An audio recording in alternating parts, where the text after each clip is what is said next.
मुकम्मिल हो जाए, नमाज का भी इल्म चाहिए, यानी इतना उर्दू अच्छा सिखा दीजिए। बल्कि मैं तो कहूँगा कि मुसलमान को 1 2 3 4 जमात कम से कम मौलवी भी पढ़ ही लेना चाहिए, ताकि वो अकीदा भी सवारा हुआ नजर आएगा, ईमान क्या है, कुफ्र क्या है उसे समझ में आएगी। और इसके साथ आप दुनियावी इल्म से भी दूर न हो। हम ऐसे दौर में जी रहे हैं जिसमें बगैर इल्म के कोई चारा है ही नहीं। अगर आपके पास पैसा भी है, आप अगर मर जाएंगे, आपकी औलाद माल को बर्बाद कर देगी, लेकिन अगर आप 5 साल 7 साल 10 साल इल्म पर जोर डाल देंगे, वो नस्ल तक 100 साल 200 साल 400 साल तक के वो फायदा नजर आता हुआ नजर आएगा। तो जरूरत इस बात की है कि अल्लाह ताला हम तमाम लोगों को कहीं सुनने और सुनाने से ज्यादा अमले साले की तौफीक अता फरमाए। शादी की फजीलत बेशुमार है।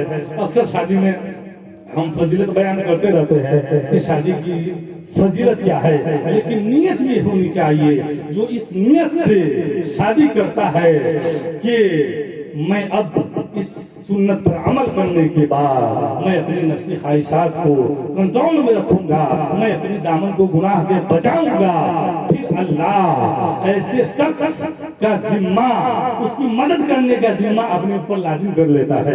यानी अल्लाह के रसूल का फरमान है, 3 शख्स है जिसकी मदद का जिम्मा अल्लाह अपने ऊपर खुद लाजिम कर लिया है, कोई दूसरा लाजिम नहीं कर सकता।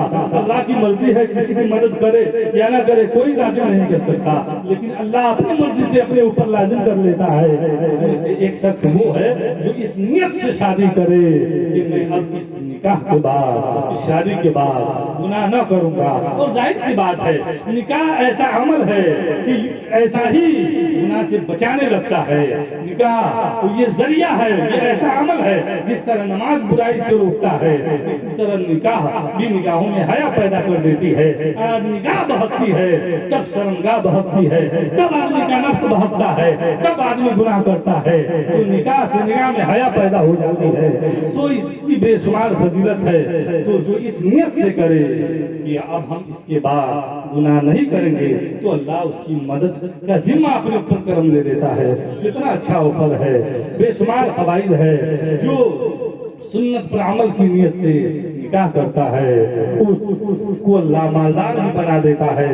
बल्कि जिस बीवी के बारे में अल्लाह फरमाता है तस्कुनु इलैहा, बीवी तुम्हारे लिए सुकून का जरिया है, जिसके लिए मेरा अल्लाह सुकून का जरिया फरमा दिया हो। और इससे आप बड़ा सुकून का जरिया क्या खोजते हैं, जब अब आपको अल्लाह बीवी के शक्ल में सुकून का जरिया अता कर दिया। लेकिन ये कब होगा, जब हम इल्म के मुताबिक दीनदार बीवी खोजेंगे।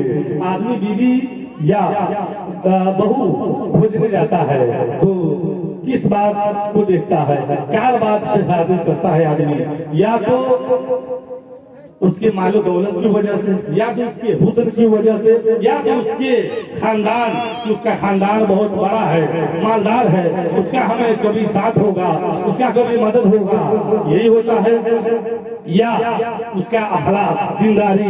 लेकिन अल्लाह के रसूल फरमाते हैं मालदारी ना देखो, हुस्न सिर्फ ना देखो, और उसका खानदान बहुत बड़ा है सिर्फ ये भी ना देखो, बल्कि ये देखो उसका अखलाक कितना अच्छा है, उसकी सीरत कितनी अच्छी है, दीनदारी कितना है। इसलिए कि जो दीनदार बीवी हो जाती है, जो नेक बीवी मिल जाती है, अल्लाह के रसूल फरमाते हैं समझ लो उसे दुनिया में जन्नत मिल गई, समझ लो उसे दुनिया में जन्नत मिल गई। जिसे सिर्फ हुस्न वाली बीवी मिल गई उसे, या सिर्फ जिसे मालदार बीवी मिल गई उसे, या सिर्फ जिसका खानदान बहुत रईस है, बहुत पैसे वाला है, इख्तिदार वाला है, ऐसी बीवी से शादी कर लेने से क्या हमें जन्नत दुनिया में मिल सकता है?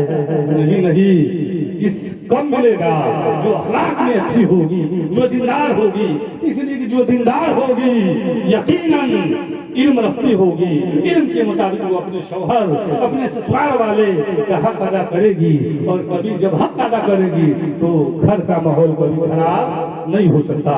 आइए इस्तग़फ़ार पढ़ ले, अस्तग़फ़िरुल्लाह रब्बी मिन कुल्लि ज़ंबिन व बलई, कलमे तय्यबा ला इलाहा इल्लल्लाह मुहम्मदुर रसूलुल्लाह। वमा अलैना इल्ला अल-बलाग। अस्सलामु अलैकुम व रहमतुल्लाह। व अलैकुम अस्सलाम व रहमतुल्लाहि व बरकातहू। असलम साहब, हम बोल दे दूसरा। टाइम ना है मुझे पड़ेगा ना कि मैं तकरीर 15 मिनट नहीं है आपने नहीं सही ना दीजिए नहीं बोल दे और छोटे में हाँ हम तो नहीं कभी देखना